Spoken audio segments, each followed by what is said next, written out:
Welcome to our third Lunch and Learn workshop for Reunited in Pride, Southeast Kansas Pride 2022. SEK Pride is sponsored by Project Q&A. Project Q&A is the leading nonprofit organization working to educate, empower, and raise visibility for the over 2.9 million LGBTQIA plus individuals who call rural America home. I'm Cody McRae. I'm a former officer for Project Q&A and a committee member for SEK Pride 2022. Thank you for tuning in for your lunch for our first Lunch and Learn workshop. Today we have author Shannon Kearns with us discussing LGBTQ plus and Christianity. A former fundamentalist who became the first openly transgender man ordained to the old Catholic priesthood, Shannon TL Kearns believes in the transformative power of story. As an ordained priest, a playwright, a theologian, and a writer, all of his works revolve around making meaning through story. His work with Brian G. Murphy at queertheology.com has reached more than 1 million people all over the world through videos, articles, and online courses and community. His first book, In the Margins, A Transgender Man's Journey with Scripture, just released through Erdmann's Books. He started and led Uprising Theater Company in Minneapolis for 6 years and just recently relocated to Independence, Kansas. Please welcome Shannon TL Kearns. Thank you. I am thrilled to be here with y'all today to talk about what it can look like to be LGBTQ plus and Christian. I'm going to share a little bit of my story just to start us off, and so that you have some context, so you know a little bit about who this strange person is that's presenting for you today. And then talk a little bit about how we can know it's okay to be LGBTQ plus and Christian, and then move into a discussion of how we might be able to integrate our sexuality and gender identity and our spirituality more fully. So I grew up in a rural community in Pennsylvania in the 80s and 90s, and didn't have really any access to queer or trans communities. The language didn't really exist. I grew up in a fundamentalist evangelical household. And so my whole life was really focused on being involved in the church. I spent a lot of time in church every week. I did drama and choir and church musicals. And starting in 7th grade, I was actually homeschooled. And so my entire life became my religious community. And while I didn't grow up hearing really overt anti-gay or anti-trans things, I also didn't hear any affirmation either. I grew up in this world where it was just assumed that everyone was going to grow up and be heterosexual and get monogamously, heterosexually married. And that was like it. And the first time I really remember anyone talking about being gay was when Ellen DeGeneres came out. I was 16 at the time. And this created like a huge rift in our church. The church boycotted it. They made jokes about her. And I remember as a young person, I had really looked up to Ellen and saw in her someone who was similar to me, right? Who wore boyish clothes, who was single, who had a lot of friends. And I remember being really devastated when Ellen came out because I worried that her coming out would make other people look at me and think that I was gay.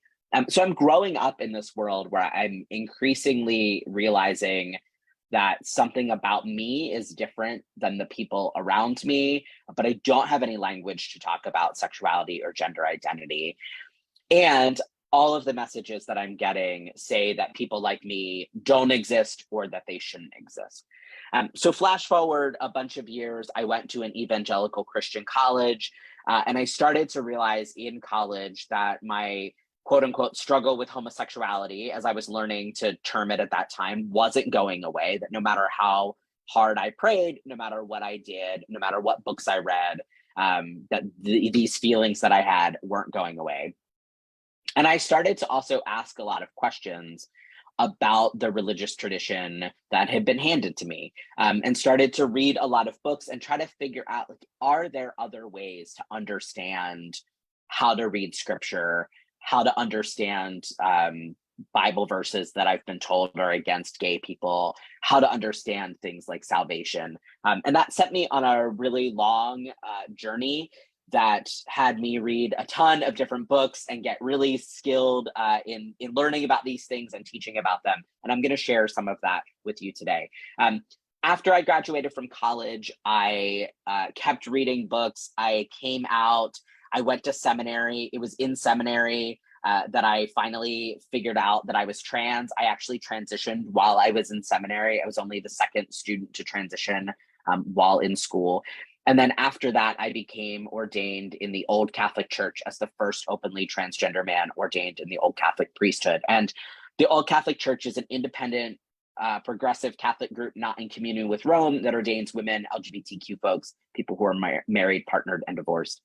And now much of my work revolves around walking with people who are trying to figure out how to better integrate their sexuality and their gender identity and their religious traditions, how to heal from trauma, from church experiences, but also how to find joy in their traditions. And so I want to start us off in thinking today about this question of, if we move beyond the question, is it okay to be LGBTQ plus and Christian? What horizons might open up for us? And so that's going to be our framing question as we move through our discussion today. I also just want to say up front that the reason that this is focused so explicitly on Christianity is because that's the tradition that I come from. That's the tradition that I know really well. It doesn't mean that it's the only tradition, nor does it mean that there aren't really incredible things being done in other traditions to advance LGBTQ plus inclusion. There are amazing groups within the Jewish community that are working on these issues, within the Muslim community. And so I really encourage you to reach out and to look for those resources. If you need help finding them, feel free to reach out to me. I'm happy to pass along some websites. And so this is just focused on Christianity because that's the tradition that I can speak to the most often. Often when we start to talk about being LGBTQ plus and Christian, we get stuck in the conversation, is it okay to be LGBTQ plus? What does the Bible say about it? How can we defend our right to exist and to love and to transition? What does it look like to gain inclusion in churches? Is that even possible? And that conversation often focuses on what are called the clobber passages. These are the 7 to 9 Bible verses that are often used to condemn LGBTQ plus people. There are a couple in Leviticus, a couple in Deuteronomy. You'll hear folks talk about Romans and 1 Corinthians.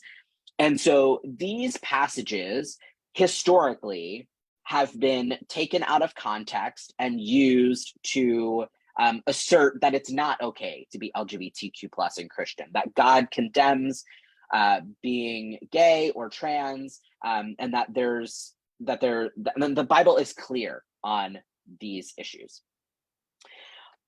The reality, though, is that the Bible is not clear on these issues, and that these 7 verses or 9 verses, depending on if you're including the ones about trans folks, have, like I said, been taken out of their context. Some of them have been mistranslated. They were used to talk about identities that didn't exist at the time or that we didn't have the same language for.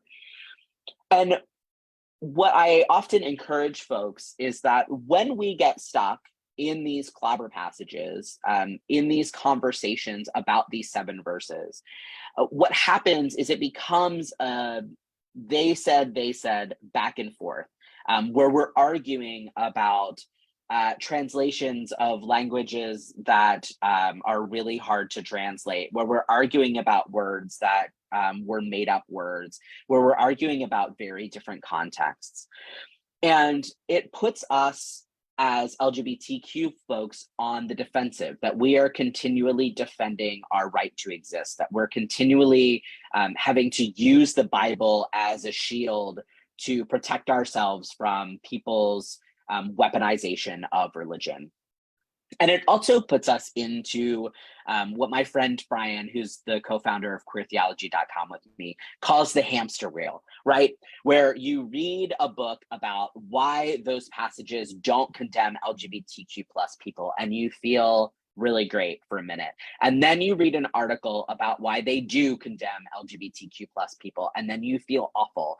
And then you read an article that says they don't, right? And you just spin in this wheel and in this wheel. And so what I want to do today, instead of spending a lot of time unpacking those passages, stay instead that when you really understand how to read scripture, when you read it like scholars do, like biblical scholars do, you start to understand that it was never meant to be read in the way that most fundamentalists read scripture. It was never designed for people to pull verses out of context. It was never designed for you to read one verse and divorce that verse from anything that comes before and after it. Instead, scripture is meant to be read as a collection of texts. It's a library of books, is the better way to understand it, that is in conversation with other books in this internal library. That these texts are written by real people in real places at real times who are trying to make sense of their relationships with themselves, with one another, with the communities surrounding them. And they're also trying to make sense of their relationship with the divine. And as you start to read like scholars do, you'll also understand that scripture often argues with itself, that sometimes these passages that talk about exclusion for LGBTQ plus people, or that seem to talk about exclusion for LGBTQ plus people, are answered by another text in scripture that is arguing against that very exclusion. So for instance, in the book of Deuteronomy, we have this passage about how no one whose testicles are crushed is allowed to enter into the temple. Right? It's a verse that sometimes has been used against transgender people. But then in the book of Isaiah, we have this passage that talks about eunuchs. Eunuchs are folks whose testicles would have been crushed or harmed. And in Isaiah, that text says, I will give the eunuchs a name better than sons and daughters, and they will not be cut off. Right? So you have these two texts that are written at the same time that are arguing with one another.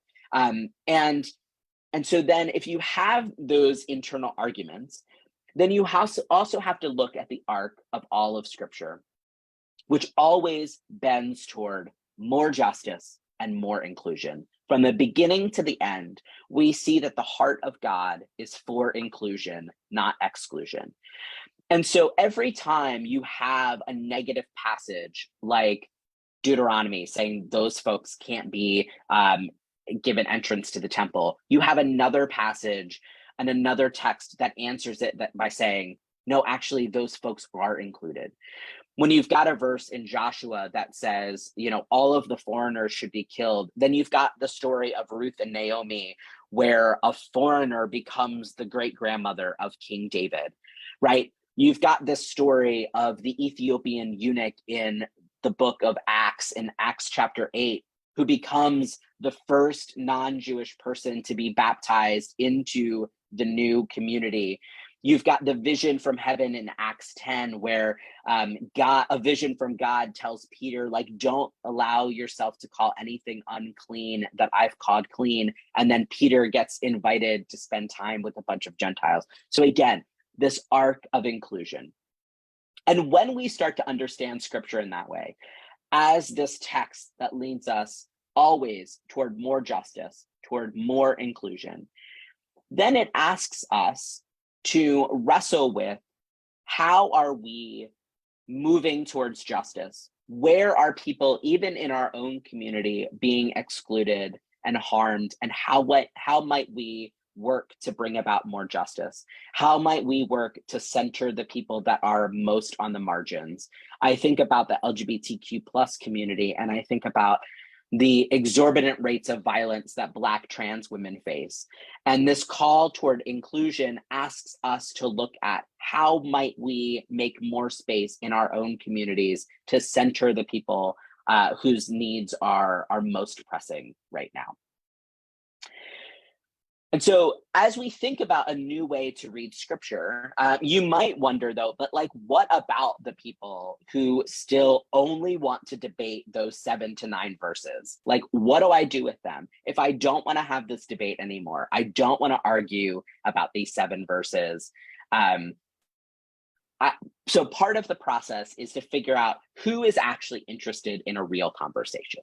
Is this someone who just wants to argue and there's no way that you're ever going to change their mind? If that's the case, it's okay to just say, I'm not going to argue with you. I'm going to walk away from this. Or is this someone who is genuinely interested in learning? They want to know more about your point of view. They want to understand your story. What I found is that often with those folks who genuinely want to learn, who are genuinely curious, who feel the desire to include and instead of exclude, that actually jumping past those, arguing about those verses and into stories, into telling your story, into telling what your experience has been of your gender and sexuality, of what your experience has been with God, of how you've made peace with your own faith, that often does more to move the needle than arguing about those 7 verses ever could. I was once at a Christian festival, and it was the very beginning of this Christian festival, and all of the speakers that were speaking about LGBTQ plus issues were straight cisgender people, and they were, arguing about whether or not we should be included in the church, whether or not our humanity was good and right. And I was there as a trans person, and I was just totally exhausted. I was so tired of these conversations. And one night, I was sitting around a campfire with a group of people, and there was a couple there who I could tell really wanted to figure out what it meant to include LGBTQ plus people, but they were stuck in thinking in a particular way about the Bible. And my friends and I decided that instead of debating these verses, we were simply going to tell our stories. And so we sat around that campfire and we told our stories of growing up and coming out. We told our stories of wrestling with scripture and wrestling with God.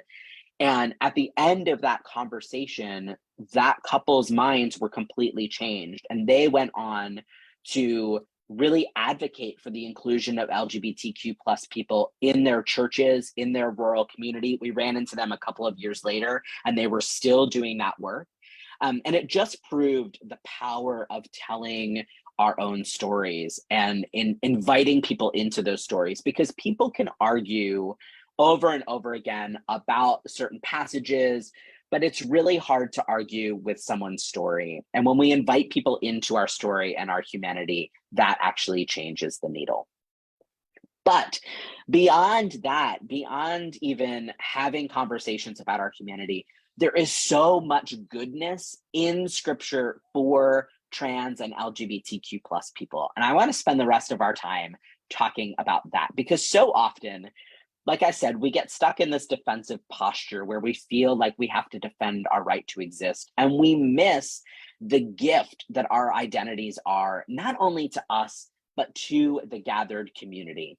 And so I just want to say that your queer, LGBTQ plus trans identity is a gift, not just to you, but to everyone, to the queer and trans folks in your life, but also to straight and cisgender folks, that you don't have to defend your identity, that it is indeed a gift from God, and you are a gift to the world.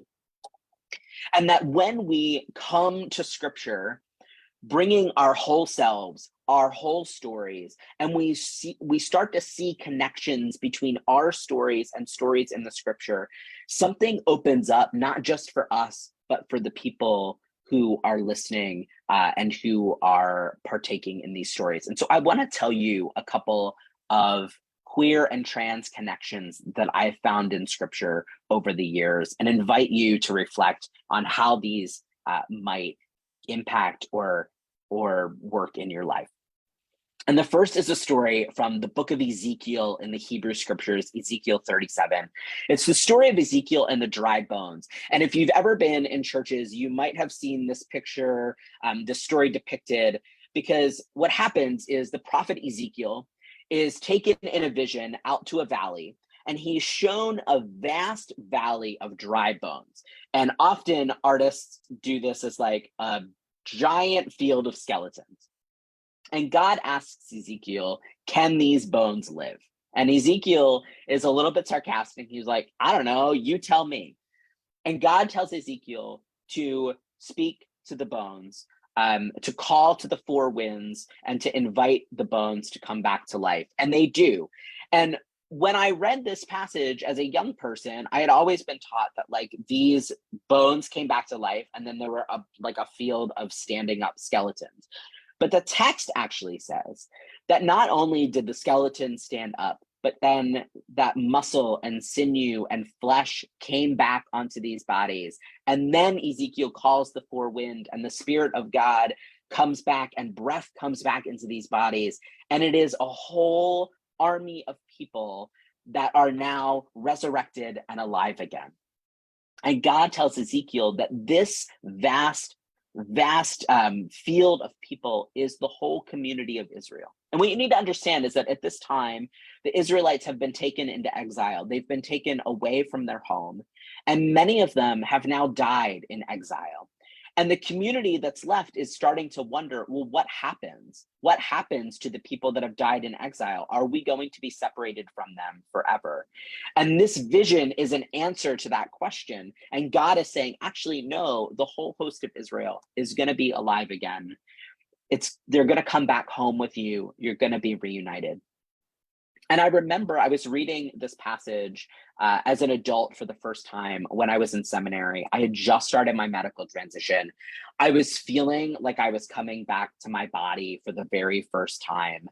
And I had grown up in a tradition that told me that bodies didn't really matter, right? That our souls were really important, that our minds were really important, but that our bodies were the things that kind of got in the way of our spiritual lives. And when I read this passage, I was so struck by the fact that God cared so deeply about the bodies, the actual bodies of these people that had been in exile, and that it was really important to not only the community, but to God as well, that these people's bodies be resurrected, that they get to go home. And that made me think about my own body and understanding for the first time that God cared about my body, that God cared about me being at home in my body, that God thought that my body was good and worthy of attention and love.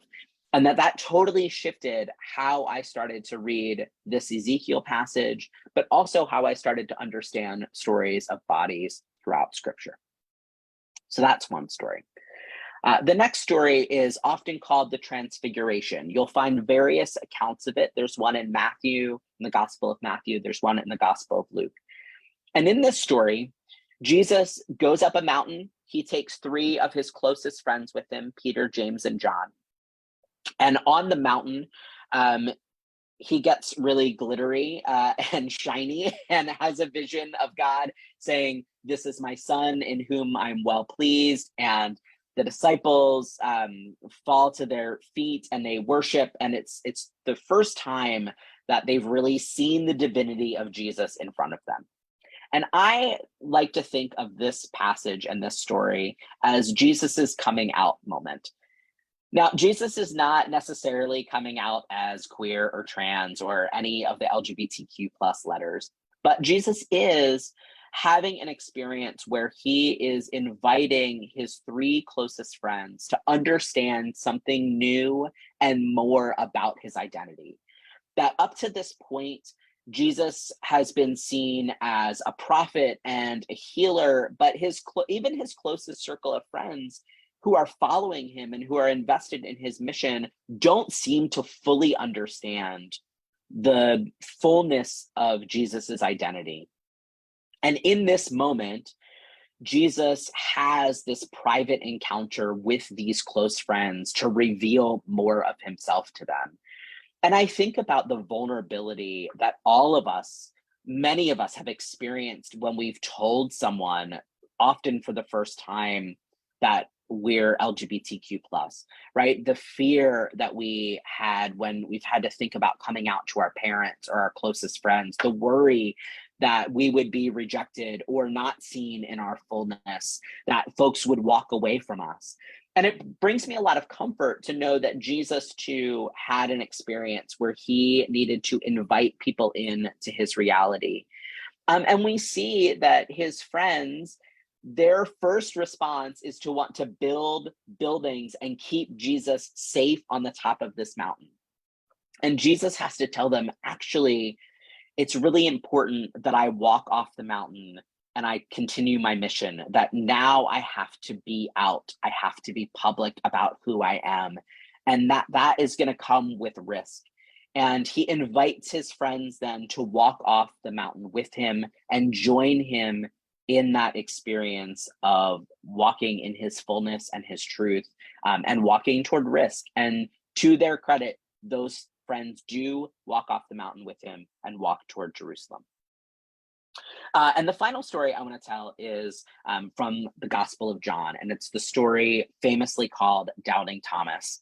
And in this story, Jesus has walked off the mountain. He has walked toward Jerusalem. He has confronted the political powers, and he has been put to death for confronting those political powers. And all of his followers are now hiding out in a room because they're really worried that they're going to be next, that the political powers are going to come for them next, and that they're going to be executed as well. And so they're hiding out.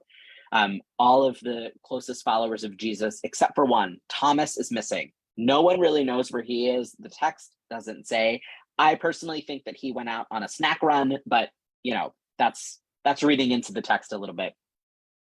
So everyone's gathered except for Thomas, and Jesus appears in the room, and everyone is like, "Oh, you're alive, like what is happening?" And then Jesus disappears again, and Thomas comes back, and everyone tells Thomas, "You are not going to believe what happened. Jesus just appeared. He's alive." And Thomas says, "I will not believe unless I see the nails that are in his hands and put my hand in his side." Now the group is gathered. Jesus comes again, appears in the room. Thomas is there. And Thomas and Jesus have this really interesting exchange where Jesus says to Thomas, "Listen, I'm going to show you my hands. I'm going to show you my wounds. You can touch them if you need to." And Thomas, instead of taking him up on it, immediately falls to his feet and says, "I believe, my Lord, my God." And Jesus says, "You believe because you've seen. Blessed are those who have not seen and yet believe." In my church growing up, this passage was always talked about in order to tell us two things. One, doubt is bad. We should never doubt anything. And two, that we were the blessed ones because we believed in Jesus, even though we hadn't seen him. But as I encountered this story again as someone early in my transition, I was moving through the world, and people had a lot of questions for me, right? About my identity, about what it was like to come out, about my body. I get asked a lot if I've had surgery and what surgeries I've had, and people want to know if they can see my scars. And I was feeling really exhausted. And I was feeling really frustrated that people wouldn't just believe that I was and that I am who I say I am. And this example between Jesus and Thomas, where Jesus was willing to answer Thomas's questions and also push back a little bit and be like, "Listen, I'm willing to show you my scars, but you should just really believe that I am who I say I am," became really instructive for me of how to deal with people's offensive questions. But something else really struck me about this passage, because I was taught as a kid that when we got our resurrected heavenly bodies, that they were going to be perfect, right? That everything that we had hated about our bodies in life was going to disappear, and possibly that we were also going to be able to fly. I'm not quite sure where I learned that as a kid. I really, really thought the power of flight was going to come with my resurrected body. And so imagine my surprise reading this text about Jesus in his resurrected body and realizing for the first time that Jesus still has his scars, that here he is, resurrected, divine, standing in front of his friends, still scarred. And it made me start to think about all of the scars that I carry, both physical scars from transition, but also from falling off my bike when I was a kid, and also emotional and mental scars from trauma I've experienced or hard times I've had. And the idea that resurrection isn't about putting a band-aid on things or glossing over things or making our hard things go away. Instead, it's about saying the things that you've gone through, the scars that you carry are holy. And that you, in all of your flawed imperfections, in all of the scars that you carry, and all that you've been through, are holy. That this process of healing, this process of scarring is a process of resurrection. And that is the journey that we are invited into, to consider our experiences as holy, to consider our bodies as holy, to take as an example from Jesus that a scarred and imperfect body can be holy, and that we are invited into the journey of resurrection. So those are just a couple of stories of ways that you can see queerness and transness in Scripture. My work these days is all about helping people to find their own connections inside of Scripture. And I do a lot of that work through a website called queertheology.com. We have a ton of resources on that website. So I just want to point folks to that. If you are interested in a deeper dive in the clobber passages, we've got a workshop on that. If you're interested in how to better integrate your sexuality and your spirituality, or how to recover from purity culture or sexual shame that you might have experienced growing up, we've got resources for that. We've got free resources, paid resources, online community. All of that to say that this work is ongoing, that this work of healing from negative messages that we've received, this work of integrating our bodies and our genders and our spirituality and our Christianity and our experiences of God, that is an ongoing work. And that you can find a way to not only make peace with your sexuality and gender identity and your Christianity, but also to find integration and wholeness and beauty and power. And I want to invite you into doing that work. I'm going to pause here and see if any folks have questions, or if there are other things that folks want me to talk about or dive into today.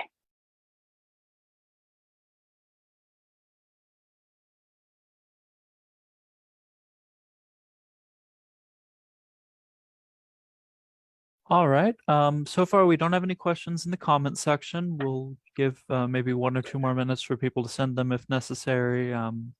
Thank you so much for that presentation. That was really enlightening and helpful information from a scriptural perspective as well as a personal perspective. So thank you very much. Oh, my pleasure. Pleasure. Absolutely.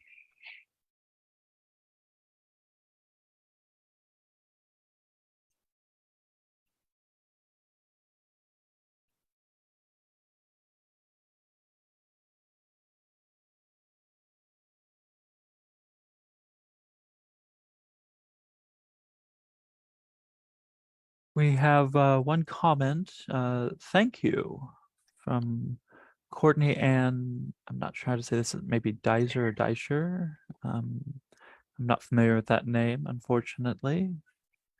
So the no questions yet, but I will refresh the page and see if we have any more so far. And don't be afraid. If you've got questions, feel free. I'm happy to riff and talk more. The surname is Doozer. My mistake. Thank you very much.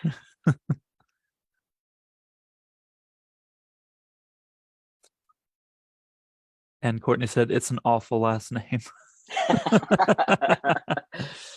Oh.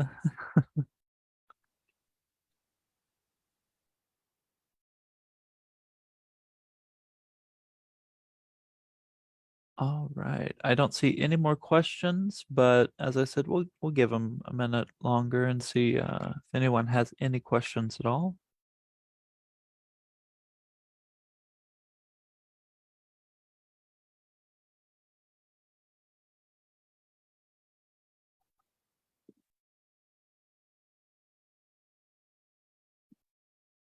Brandon West asks, what's the favorite part about the work that you do? Oh, I think my favorite part of the work is when the flip switches for people and they realize that they don't have to do the work of defending themselves anymore, that they can um, come to scripture and come to the divine with all of their identities and have that be good. And also when they can move away from feeling like they have to be let into certain spaces, and instead they can say, like, actually the goodness is happening here in me, in my community, and it can invite people to join in on the margins. That's really powerful work. And a powerful moment. And I love seeing people come alive in that way. And that's really what it's all about for us. It's about giving people both permission, but also empowering them to do this work on their own so that they can be their full selves in all of their identities. Absolutely. That sounds like a very affirming and really enriching experience. Very rewarding to be able to be there in that way when you witness that. Absolutely. Yeah, it's a real gift. So far, no other questions, but I will refresh one more time just to be certain. Okay. I think that's all the questions we have for now. So thank you to all who tuned in. Thank you to Shannon Kearns for a beautiful presentation. If you would like to find out more about Project Q&A, our work, or Southeast Kansas Pride, please visit our website and follow us on social media. To support our work in rural communities, please consider making a tax-deductible donation today. And thank you for watching today's Lunch and Learn.